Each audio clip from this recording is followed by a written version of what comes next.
Oh my God, the Rotary. And you know which one I'm talking about on the Cape. I mean, we have a few Rotaries, but there's the Rotary, right? I had to go do errands, and I do basically after Memorial Day, I don't ride 28 because you can't make a left turn. You can't get anywhere on 28. It's always blocked with tourists. So I have a different way to get to Hyannis. And unlike Larry David and Curb Your Enthusiasm, I'm not going to share it because I don't want a bunch of tourists on it and ruining it for me, because it's the only way I can get my errands done.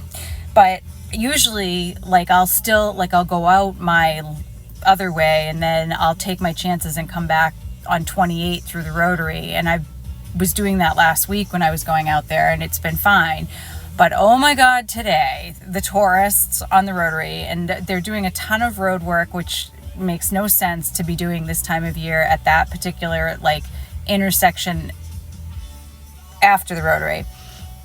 But the Rotary is a problem every day, even for the blue hairs and people like me who live down here all the time. But for the tourists, oh my God. So when you're entering the Rotary, there's two lanes. There's a right and a left, right? And so and correct me if I'm wrong, maybe I'm the one that doesn't understand Rotaries, but if you're in the right lane, then you go into the very first exit off the Rotary, not all the way to the third, because the people in the left lane are going to the third. So as you go to the right off to that first exit, maybe the second, the people in the left lane are also going around, but they're going to hit the third exit. Now, I sometimes question myself because it gets so convoluted. I'm like, well, maybe I'm wrong. Maybe it is the right that you're supposed to just go in the right for any of the exits. But then I get confused because I'm like, well, if that's the case, then what's the point of the left? Are you supposed to just go around in circles over and over again? I don't think it's National Lampoon's European Vacation where they're in the Rotary just going around being like, hey kids, look, Big Ben. Hey kids, look, Big Ben. So I'm thinking that the left lane is for that third exit.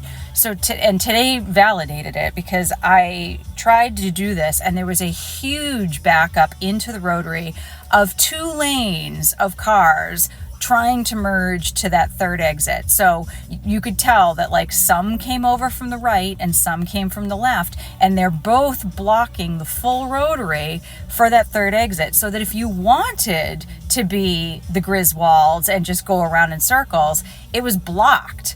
So literally to get around that, I decided, okay, I am going to go around it. I'm going to pull a Griswold and I'm going to go back around it and then go back up the exit I was trying to get off and then use my other way home.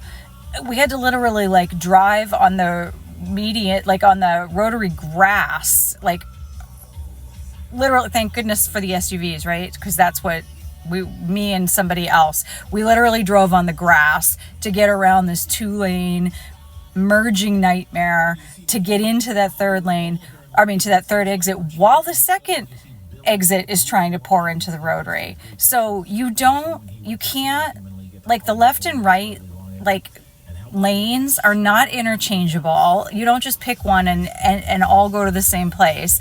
There's a method so that one spills out and then loosens up so that the other one can merge while the second exit merges in, and then everybody can go to the third exit or around, whatever. I don't know why I'm explaining Rotary. I'm not a traffic expert, but they seem relatively straightforward to me. I had to drive around Rotaries in Ireland many years ago when I chose to drive myself across the country on the other side of the road, and I managed it. So the Rotary sucks. It sucks. And granted, it's a Rotary that doesn't make any sense where it is based on the traffic patterns and lights and where everybody's trying to go. It's never made sense, but it makes less sense when the tourists are here. So today was just further proof that they don't know how to use the Rotary, nor do they know how to merge properly or exit a Rotary properly. They make life a living hell. Thank you, tourists, so much. We just love you, boosting our economy and making life miserable while you do it.